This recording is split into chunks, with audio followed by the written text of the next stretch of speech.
جو ہے پروسیڈنگز کا جواز بنتا ہے تو آج کے سامنے جو کچھ ملک کے اندر ناانصافی، زیادتی اور ظلم ہو رہا ہے، اس میں بنتا ہے کہ آپ نوٹس لیں. آپ انتظار نہ کریں کہ مظلوم بھاگ کے آئے عدالت میں. آپ نے خود نوٹس دینا ہے کہ ملک کے اندر کیا ہو رہا ہے، کس طرح لوگوں کے ساتھ ناجائز اور غیر آئینی اور غیر قانونی طور پہ کارروائیاں اور ظلم اور زیادتی اور جبر ہو رہا ہے. اور سو موٹو پروسیڈنگز کا اگر جواز ہے تو یہ ہے. تو میں یہ سمجھوں گا کہ ہماری اعلیٰ عدلیہ اس وقت جو ملک کے اندر انسانی حقوق کی گھرونی صورتحال ہے، اس میں اپنا فرض ادا نہیں کر رہی، جس کی وجہ سے لوگوں پر ملک میں ظلم جبر ہو رہا ہے.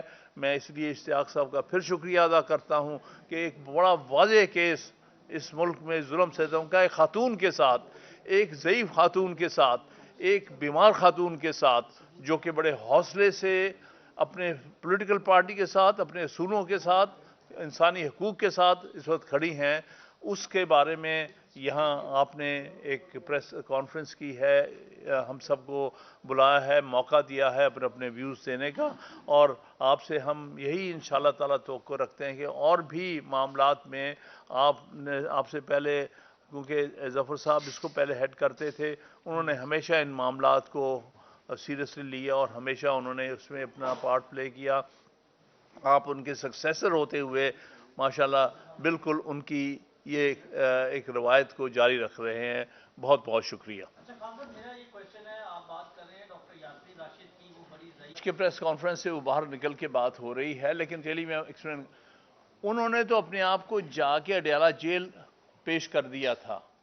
انہوں نے وہ بنی گالا نہیں گئی تھی. جب یہ کنوکشن کی اناؤنسمنٹ ہوئی ہے تو وہ حالانکہ اسلام آباد میں تھی اس وقت، انہوں نے جا کے اپنے آپ کو پیش کیا ہے گرفتاری کے لیے. اور جو ہے تو یہ کسی اور طرف لوگوں کی کوئی اور سوچ ہے جو ان کو وہاں سے بنی گالا لے کے گئے ہیں، یا ان سے کوئی بیان لینا چاہتے ہیں. جو کچھ چیزیں ہو رہی ہیں پوری طرح ہم سب نہیں جانتے، لیکن بظاہر اس میں کوئی اور نیت، کوئی اور مقصد نظر آ رہا ہے. انٹرا پارٹی الیکشن کے حوالے سے خان صاحب دوبارہ کروانے جا رہے ہیں، تو کیا سمجھتے ہیں کہ اس مرتبہ بھی آپ کے جو انٹرا پارٹی الیکشن ہے وہ مان لے گا الیکشن کمیشن، یا اس کے اوپر بھی اعتراضات ہوں گے؟ دیکھیے، ہم نے تو سپریم کورٹ کے گائیڈ لائنز کو فالو کرتے ہوئے یہ کرا رہے ہیں. ہاں سر، یہ بتائیے گا کہ عمران، دیکھیے جو کچھ بھی آپ کے سامنے ہوا اور جو سزائیں سنائی گئی ہیں، جو ٹرائل ہوا ہے، اس قسم کا ٹرائل ہم اس کو انگریزی میں کینگرو کورٹس کہتے ہیں، جو عدالتیں کہلانے کے قابل نہیں ہیں، جو کہ ڈیفینس وٹنسز کو باہر، ڈیفینس کاؤنسلز کو باہر کمروں میں بند کر دیتی ہیں، جو اپنے سامنے اجازت دیتی ہیں کہ وہاں پر ان پر بندوقیں تانی جائیں. ہم وکلا ہیں، ہم مشکل سے مشکل حالات میں یہ چیزیں نہیں دیکھنے میں آئیں جس کا آپ کے سامنے اظہار ہوا ہے. تو ان حالات میں، اور وہ جو ہمارے جج بیچارے بٹھائے ہوئے ہیں وہ بھی بیچارے مجبور قسم کے لوگ ہیں، وہ ان سے کام لیا جا رہا ہے.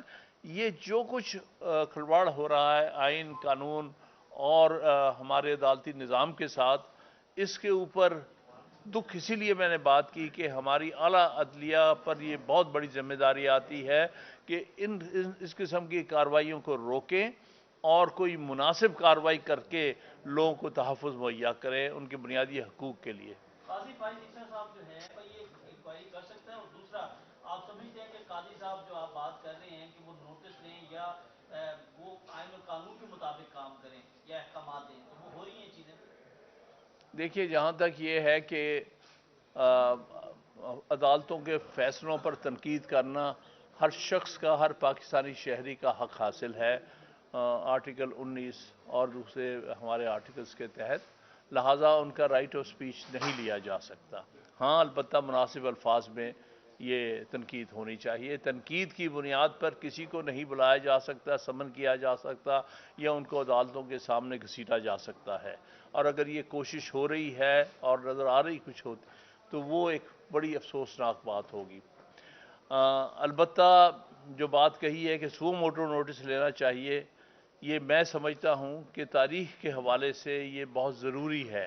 لیکن اگر وہ نہیں کرتے اور نہیں کیا انہوں نے ابھی تک، تو تاریخ تو کبھی معاف نہیں کسی کو کرتی. ہاں سر یہ بتائیے گا کہ پی کے کی وہ تو الیکشن کے بعد ہی کلیئر ہوگا. ابھی تو نامینیشن پیپرز کی ٹائم دیا ہے, شیڈیول دیا ہے. تو جو ایک پینل آئے گا, ظاہر ہے 2 یا 1 پینل جتنے بھی آئیں گے ان سے یہ بات ظاہر ہوگی.